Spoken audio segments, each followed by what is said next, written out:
Okay, I think the concern about this Papakon dam, this is a very important structure that everybody will be very fearful if it's been disturbed. Struktur empangan Babangon ini seharusnya menjadi kebimbangan di dalam isu ini. Okay, the Papakon is actually belong to water concessionaire, which is Jetama. And Jetama, they have undertaken to supply water to the whole Kota Kinabalu. And it is to their interest to make sure that the dam is in safe condition at all time. Empangan Babangon ini dimiliki oleh pemegang amanah ataupun konsesioneri yang dipanggil syarikat Jetama, di mana mereka ini Jetama ini bertanggung jawab untuk membekalkan air ke seluruh daerah Kota Kinabalu, dan ini menjadi diorang punya kepentingan. If the dam is collapsed, the company will go bankrupt because the bank will go after them, which they borrow a lot of money from the banks. Sekiranya empangan ini runtuh, mereka, company ini Jetama menanggung akibat sehingga boleh menjadi bankrupt kerana telah meminjam duit daripada bank. So they have been very careful. They have engaged the specialist engineer from Australia. The company is John Holland. I think maybe some of you know that this is an international company. They are expert in water engineering, and the design is done by them, and they have to make sure that the dam is in a very strong and very good condition. We are not talking about money lah, brother.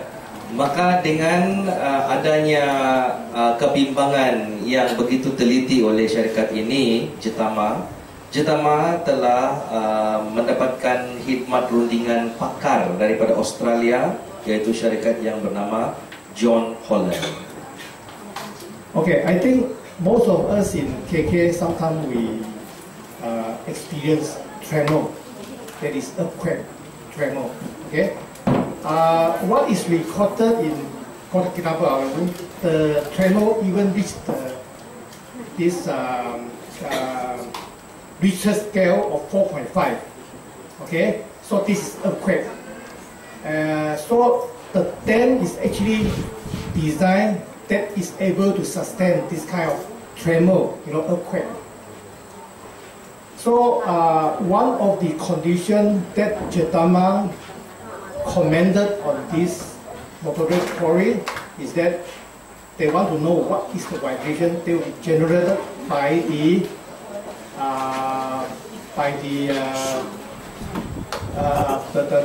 blasting activity. So that is one of the criteria that they look into it. So the owner of the motorized quarry, they engage specialists, mining company based in West Malaysia, come to carry out investigation and to study what will be the vibration be generated to the Papakon dam when the mining, when the quarry mining started. Okay. Dia kata di dalam kajian geoscience, seluruh kawasan Pantai Barat pernah juga dan terdedah kepada tremor ataupun gegaran ringan yang bila dikira di atas skala Richter sebanyak 4.5 skala Richter, dan Jetama menyatakan bahawa empangan itu dapat bertahan daripada gegaran seumpama begitu. Di sini satu condition, satu syarat yang dikenakan oleh Jetama, syarikat empangan itu, kepada syarikat quarry ini adalah untuk mengenal pasti apakah skala, apakah bentuk gegaran yang perlu menjadi kriteria penting untuk diukur. Maka dengan itu, syarikat Quarry ini telah mengambil satu pakar company daripada Kuala Lumpur untuk menyiasat akibat gegaran daripada syarikat Quarry mereka. Ya. Okay, so I think maybe I would like to explain how the quarry blasting is about. What they are doing is that they are actually, the blasting is actually only removing one layer of soil from the hill, layer by layer, to strip it off. So based on that, this is a standard quarry operation, and based on that, the specialist mining company consultant based in KL, they have studied and found that the vibration velocity will be generated to the Papagon Dam is 0.16 millimeter per second. And based on our government geoscience department's requirement, whatever activities that can be generated in order not to harm any structure is 5 millimeter per second. So the mining blast will only generate 0.16 millimeter per second, whereas the requirement is that it cannot be exceeded 5 millimeter per second. Di dalam keadaan pecah batu ataupun quarry blasting menggunakan bahan letupan, ini proses digunakan untuk membuka lapisan demi lapisan tanah tersebut. Setelah quarry ini mendapat khidmat daripada syarikat dari KL itu, mereka menyukat bahawa kuasa letupan yang akan dijanakan daripada operasi quarry ini berukuran 0.16 mm per second. 0.1 mm dalam satu saat. Dasar kerajaan negeri state enactment, dasar kerajaan negeri Sabah menyarankan apa-apa di bawah 5 mm sesaat. Ini daripada kerajaan, dia kata apa-apa yang kurang daripada 5 mm sesaat boleh. So what we are doing here, the mining is a control blasting situation. So because of this, the state government happily give the approval based on that. Maka dengan itu, kerajaan negeri Sabah telah meluluskan permohonan untuk lesen ini berdasarkan keadaan di mana letupan ini dikatakan terkawal atau di dalam keadaan yang terkawal. Okay, thank you very much. Terima kasih. Terima kasih kepada Saudara Michael Wong, mewakili Notorious Quarry Sendirian Berhad. Pertama, sebelum saya pergi lanjut, saya ingin mengatakan kepada umum bahawa kalau bukan kerana kami telah memanggil Angkatan Agaras untuk membantu kami penduduk kampung yang memperjuangkan PDM, hal ini tidak akan besar. Malahan kita akan pergi jauh lagi lah nanti. Oke. Pertama yang telah diperjelaskan oleh Saudara Michael tadi ialah kita bercakap tentang finance. Ya, keuangan. Jadi takut muflis, ya, tunjuk jari takut syarikat itu muflis. Kami buat segala-galanya dengan baik. Tetapi kami juga membuat persediaan. Sebelum kami datang sini, kami juga bertanya kepada big boss Jetama Sendirian Berhad. Jawaban mereka, as far we are concerned, we didn't notice that there is a quarry over there. Setahu kami, Jetama tidak pernah kami tahu ada quarry di pisuk-pisuk sana. Macam mana boleh ada? Macam mana mengatakan Jetama tahu? Dan pergi tunjuk jari kepada Jetama bahwa takut mereka muflis. Sedangkan Jetama dari dulu lagi sudah buat timpangan. For the sake of rakyat Sabah di Penampang sekitar Kepayahan Kota Kinabalu, air yang bersih mengalir. Tapi sekarang ada pula pihak yang mau pergi coba-cobalah membuat bisnis, orang bilang kan. Kekuatan tadi 4,5 skala Richter yang telah melanda Kota Kinabalu. Betul telah disebut tadi kan? Betul. Persoalan dia, tiap hari kah kita dengar 4,5 skala Richter ini earthquake di Kota Kinabalu? Pernah dengar tiap hari? Tidak pernah. When you do the blasting in future, kamu punya quarry, will it be once in a while? Or should be every day ada blasting, every day ada blasting.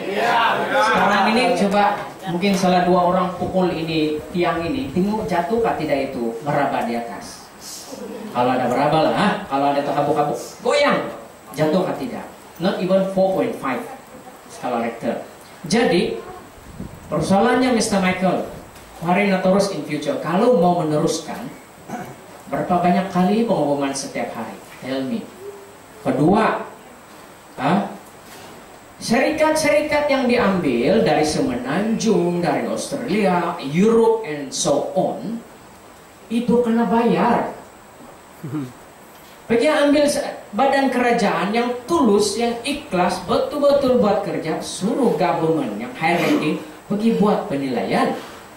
We are reliant on the government itself. It's not only the syarikat-syarikat being paid. If I pay you 1 million, will you say yes? Of course, yes.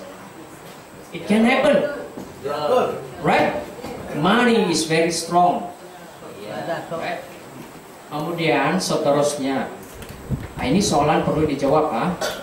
Tadi itu huraian, saya mengatakan Agaras berani melawan KDM, malahan lebih tinggi lagi Agaras pergi nanti bersama dengan kita rakyat.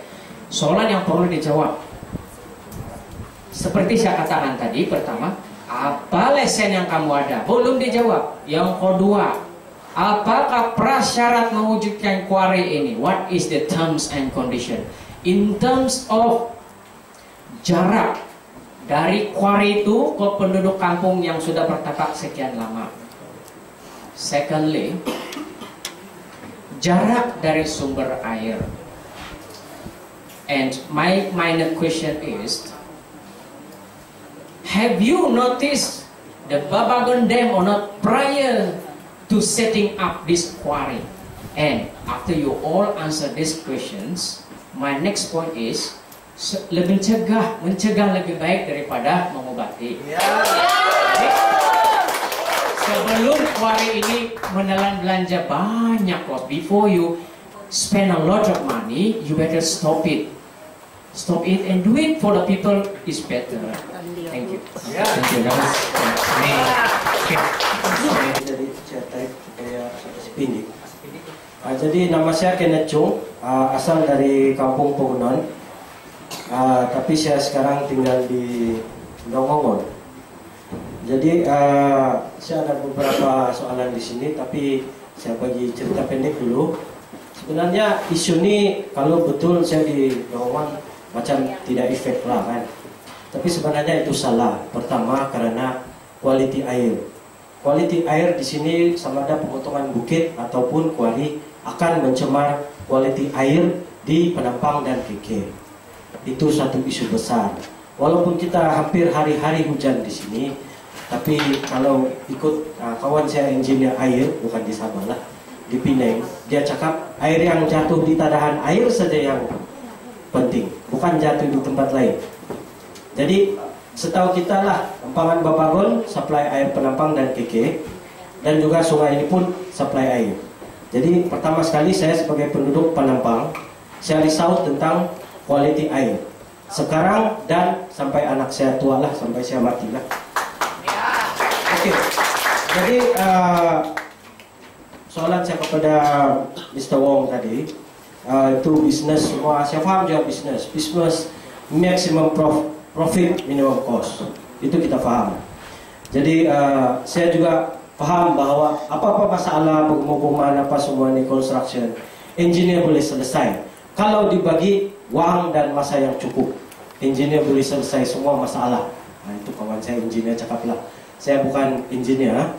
Tapi satu soalan saya di sini ialah kenapa rakyat Penampang di Dongongon, dari sini sampai Dongongon kena menanggung resiko kemungkinan empangan akan pecah, kemungkinan kualiti air akan jatuh hanya karena sebuah company ingin mengambil keuntungan.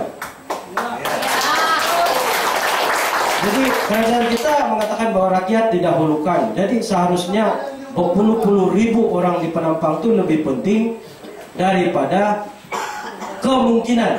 Bukan saya cakap empangan pecah, kemungkinan. Jadi Gini, ya. Kuari. Iya. Inilah datang kepada Kuari. Jadi Kuari ini dia akan mengebom. Memang betul lah, dia pun mengakukan. Jadi memang mungkin gegarani rendah lah.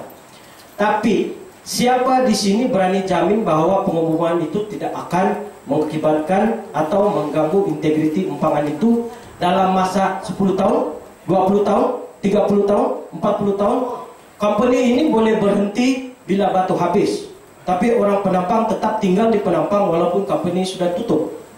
Dan empangan itu dia melekat di tanah itu yang sudah mungkin kalau company 5 tahun ada bergegar. Siapa di sini berani jamin? Saya rasa tiada kan. Sebab soalan ini pun pernah keluar masa empangan dulu dibina. Saya rasa itu saja. Dan satu lagi, EIA report itu hanyalah sebagai alatan untuk membuat keputusan sama ada empangan harus Notorus Kuari itu harus dibuat atau tidak. Dia cuma satu alat untuk meluluskan. Bukan dia kasih lulus. Jadi perlu diperjelaskan siapa yang kasih lulus. Itu satu. Tutup dia. Kedua, Sampai sejak pemilihan itu. iyalah siapa yang kasih lulus. Itulah. Dan kedua, report semua laporan-laporan daripada John Holland perlu disediakanlah, ataupun kalau tidak disediakan taruh online, kita boleh cari sendiri, yang mengatakan ini semua selamat. Semua laporan yang EIA report semua ini kami tidak dapat ini. Ini yang masalah ini. Jadi itulah yang penting, keputusan dan risiko. Kenapa orang Penampang harus tanggung risiko ini? Terima kasih. Terima kasih. Times the quality plus this, okay? As long as it doesn't reach the Richter scale of 4.5, it is okay, 100% okay. Sejauh mana dan sekerap letupan-letupan berlaku di dalam satu hari ataupun di dalam operasi, jika tidak sampai ke skala tersebut, maka tidaklah berbahaya. I think tidak dengar itu.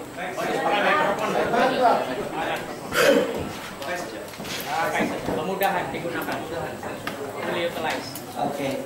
Berkenaan dengan apa yang kita sebutkan pertama kali itu? Tadi yang Jetama itu kan. Tadi Jetama tidak tahu mengenai dengan Kuari. We will inform. Oke. Siapa itu dari Jetama? We cannot say you will attack the individual. Oke. Kalau begitu saya ada bukti di sini Jetama. Oke. Tarif 2007. 2007. Ya. So bermakna kalau Tuhan tidak kasih tahu kami pun tidak kasih tahu juga. Iya. Oke, thank you Tong. Jabatan Air pihak Jetama telah dimaklumkanlah pada 2007. Jadi soalan telah terjawab. Kita Ada lagi yang belum terjawab itu. Yaitu apakah prasyarat mewujudkan kuari, jarak dari penduduk kampung dan jarak daripada sumber air bersih. Dan apakah jawaban geoscience, adakah lesen telah diberi atau tidak? Geoscience also must have to answer this. Oke. Ya, silakan.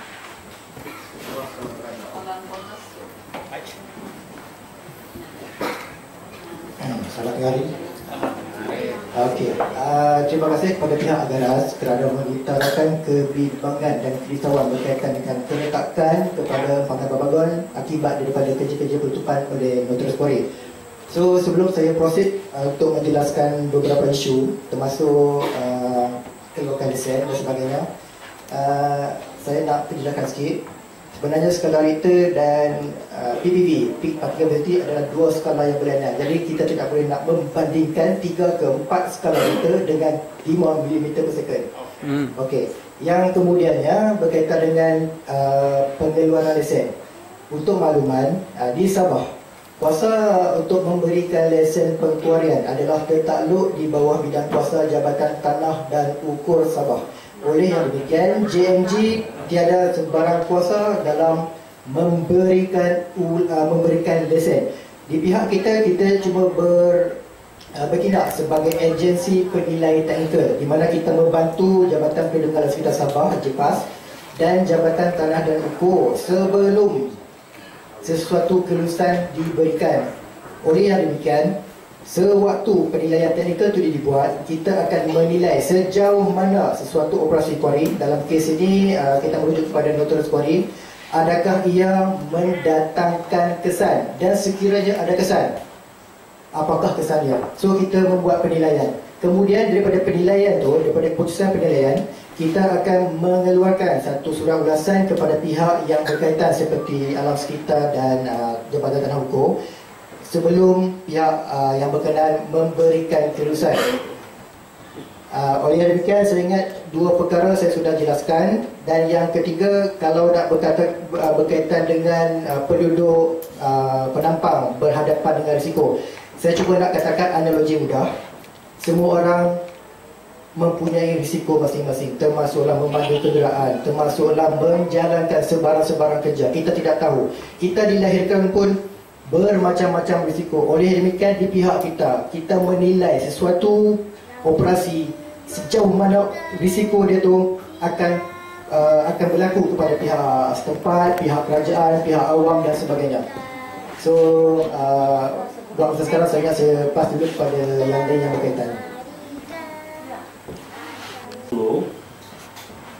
Mengatakan belum jabatan ini ada meminta kertas kerja, cara-cara atau kaedah-kaedah bagaimana blasting akan dilakukan di lokasi ini. Okay. Dan hingga sekarang belum ada jawaban ataupun salinan daripada syarikat ini kepada jabatan terbalik. Patut tiada lesen lah. Terima kasih atas soalan Encik Fadlik. Okey, kita ada menerima satu secucuk surat yang ditandatangani sendiri oleh Encik Michael Fadlik. Okey, untuk membalas surat tersebut, sebenarnya saya telah pun membuat satu panggilan kepada Puan Winnie. Maafkan saya, betulkah Puan Winnie? Okey. Dan di dalam satu panggilan tu saya telah menjelaskan kita dalam proses dalam mengambil tindakan yang berkaitan. Namun begitu, beberapa kekangan yang kita tidak boleh sewenang-wenangnya mengeluarkan sebarang surat. Kita perlu merujuk kepada beberapa jabatan yang berkepentingan sebelum satu jawapan berbentuk bertulis dapat dikeluarkan. Dan di sini seperti mana yang kita amalkan, kita akan membalas surat dan memberi penjelasan yang sepatutnya. So, berkaitan surat tersebut bertajuk Laporan Pembangunan Kuari. Okey, untuk makluman, di Sabah kita tidak ada laporan pembangunan kuari. So, kalau di Semenanjung mungkin dia ada sebagai kita contoh kuari scheme, tapi di Sabah ni tidak. Kita di Jabatan Mineral Geoscience bertindak dalam beberapa perkara, antaranya satu dalam penilaian teknikal geologi. Yang demikian saya tak boleh nak jawab, saya bukan berada di dalam posisi. Berkaitan dengan ahwal JMG dalam kerja-kerja letupan, unit pembangunan lombong dan kuari, kita akan menilai. Dan di pihak kita akan membuat tindakan setelah mendapat permohonan mendapatkan surat ulasan teknikal bagi pembelian bahan-bahan letupan. So, semenjak kuari dibuka sehingga kini kita masih belum terima apa-apa permohonan. So, jadi di sini apa yang saya ingin tegaskan, kita tidak akan memberi sewenang-wenangnya surat tanpa sebarang permohonan yang tepi. So, saya akan kita cadangkan kepada pihak kuari sekiranya terdapat cadangan pengoperasian seterusnya jika berkenaan. Mereka tertakluk kepada beberapa syarat dan mereka hendaklah mengikut prosedur-prosedur yang telah ditetapkan. So, sangat itu telah menjawab soalan Encik Michael. Ya, sedikit tadi saya bertambah. Tadi ada juga sedikit dialog daripada pihak konsultan mengatakan bagaimana cara pengumuman. Jadi dengan laporan itu mereka mungkin mendapat kelulusan daripada pihak-pihak berkenaan. Jadi apa yang saya telah berjumpa dengan timbalan pengarah kita, yaitu Tunku Zainal Abidin bin Raja Jafar sendiri. Saya sendiri berjumpa dia mengatakan selagi belum ada laporan daripada Josan ataupun kelulusan, bukan kelulusan, maksudnya pihak kami menunggu kertas kerja daripada konsultan ke apa daripada pihak syarikat itu untuk dibagikan kepada Jabatan Mineral. Jadi dia mengatakan kami belum ada laporan dan kami tidak dapat bagi ulasan kepada Jabatan Tanah. So perkara itu sekiranya pengumuman dijalankan, dia dikatakan haram. Saya dimaklumkan. Macam mana? Maksudnya sekiranya operasi dimulakan, maka sebab belum ada laporan daripada syarikat kepada Jabatan Tuan, maka ya dikategorikan secara haramlah operasi. Okey, terima kasih Cik Fadil sekali. Saya ingin tegaskan kembali, kita hanya mengeluarkan surat laporan teknikal bagi penggunaan bahan letupan. Setelah kita menilai laporan reka bentuk kereta letupan yang dikemukakan oleh pemohon melalui juruterabudi dan sekiranya prosedur, spesifikasi dan segala yang telah diulas dalam laporan berkenaan adalah memadai dan boleh terguna pakai, maksudnya tidak memberikan kesan yang mudarat kepada pihak awam, kita akan isu satu surat ulasan teknikal kepada pihak polis. So, di dalam penggunaan letupan, pihak polis adalah pihak yang terakhir memberikan sebarang permit dalam kerja-kerja letupan. Yang berkaitan tersebut boleh dirujuk pada pihak polis sendiri, tapi di pihak saya ingin tegaskan sekali lagi, kita memang ikut prosedur yang sepatutnya. Dan isu berkaitan dengan satu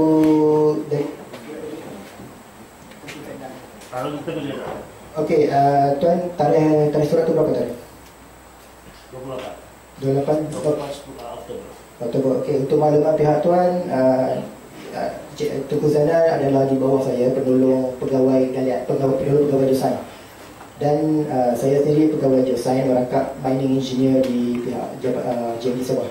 So di pihak ketetapan tersebut, saya ingat kita perlu melalui satu prosedur yang betul dan kita akan tengok balik macam mana. So far, bagi permohonan tersebut memang kita belum ada, dan sepatutnya bagi permohonan tersebut laporan berkenaan hendaklah terlebih dahulu kepada pihak BITAS untuk kita berikan sebarang ulasan. Okey, bagi laporan berkenaan dan ianya tidak dihantar kepada kita, dan kenapa ia relate dengan kelulusan EIA, sebenarnya konsultan EIA telah pun melampirkan laporan berkenaan dalam laporan EIA tersebut, dan kita telah menilai laporan berkenaan dan kita berpuas hati. Walaupun terdapat sedikit isu yang kita boleh bangkitkan, namun secara amnya ianya adalah memadai, dan bagi pendapat saya kita boleh laksanakan dengan beberapa syarat yang kita telah keluarkan kepada pihak alas kita untuk pihak proponen untuk dipatuhi. So saya ingat sudah jawabkan. Okey, satu lagi dari saudara Vitalisa. Okey, berkenaan kelulusan alat sekitar, dia ada mengatakan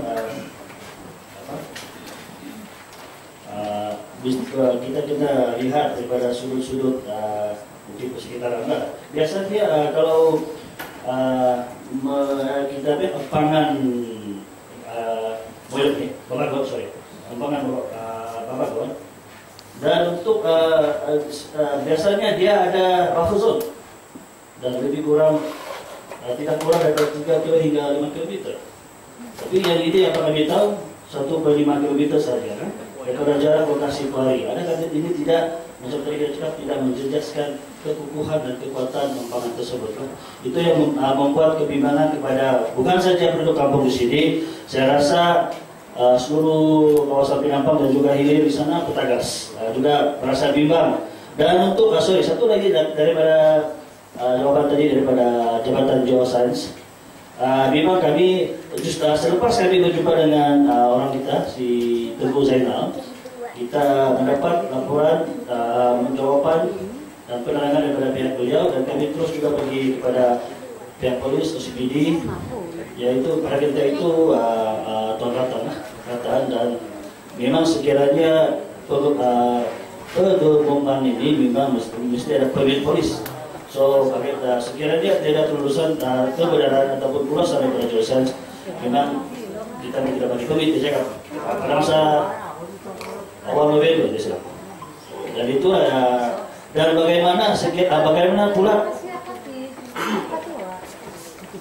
yang kita syarat-syarat daripada jurusan ataupun kelulusan daripada IAIA mesti memerlukan sedikit ulasan daripada Jabatan Geoscience, tetapi belum dibekalkan daripada syarikat kepada Jabatan Geoscience boleh mendapat mungkin green light license kepada Notorious Quarry ini. Itu sajalah. Lesen kalau tidak geoscience. Dari mana? Ya, abang sudah. Dari tebing pergi apa? Siapa yang tetapkan itu? Bukan ada jabatan ada sekiranya umpangan itu. Dan kita pun ada platform untuk mengelakkan pencemaran umpangan air. Oke, soal yang kita tahu tidak ada ditetapkan berapa buffer lah. Jadi seperti yang kita ngomongin tadi, sekiranya apa-apa pembangunan yang akan dilaksanakan, mereka akan buat kajian, kan? Dan apa impact dia? Macam salah satu ini adalah apa impact kepada lingkungan Babagon. Dan dari situ dia berdasarkan dia punya desain. I think dia punya concern is kalau dia letupkan, dia akan jadikan struktur pembangunan Babagon tersebut. Jadi berapa kuat ini kekuatan letupan, dia akan berdasarkan berapa mereka bentuk letupan tersebut dan berapa banyak bahan letupan yang akan digunakan. Oke, jadi itu yang saya maksudkan tadi. Desain yang apa yang pemaju ingin buat tidak semestinya itu yang diluluskan.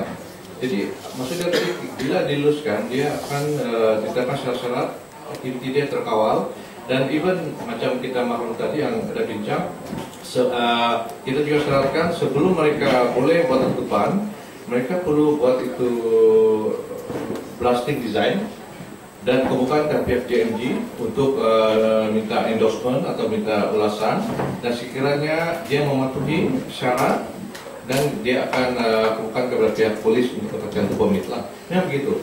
Tapi yang saya tahu untuk case ini nanti pihak pemaju atau konsultan boleh jelaskan. Tapi setahu saya belum ada letupan dibuat. Memang belum ada. Jadi memang belum ada belum ada buat. Jadi memang Korea itu belum ulang.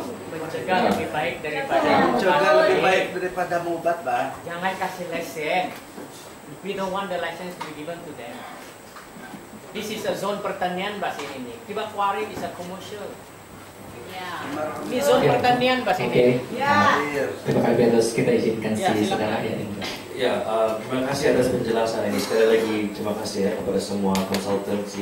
Saya ada satu soalan di sini kepada environmental.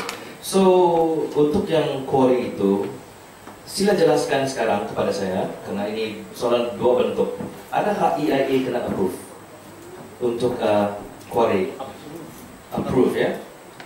Oke. Maka dengan itu, bagaimanakah EIA itu diberi approval, di mana dan jelaskan the relationship between the villages here to the pembukaan of the tanah.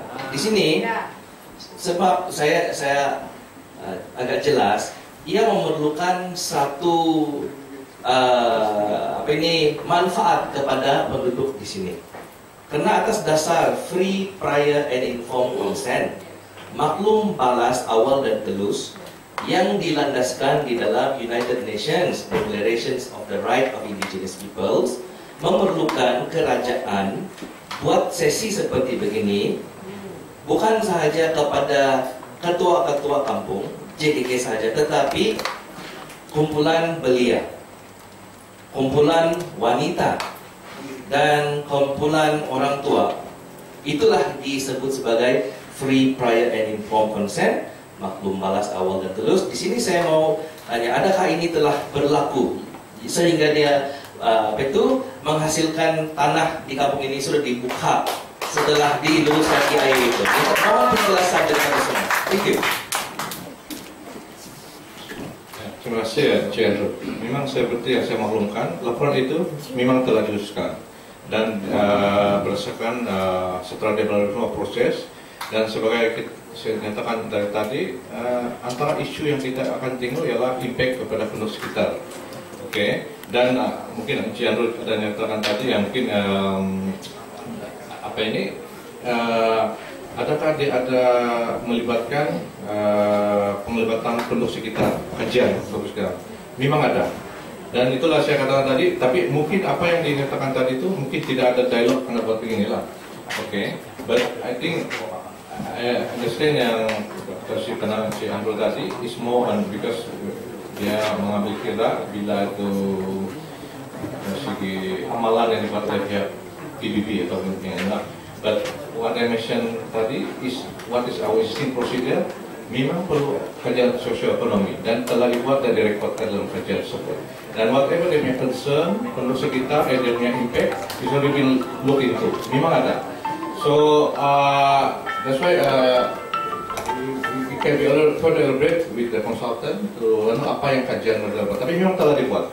Bukan dia bilang tidak ada buat, memang ada buat. But I think what Encik Andrew cakap itu semua ada pandangan dari pihak PBB. But yeah, human rights. Yes.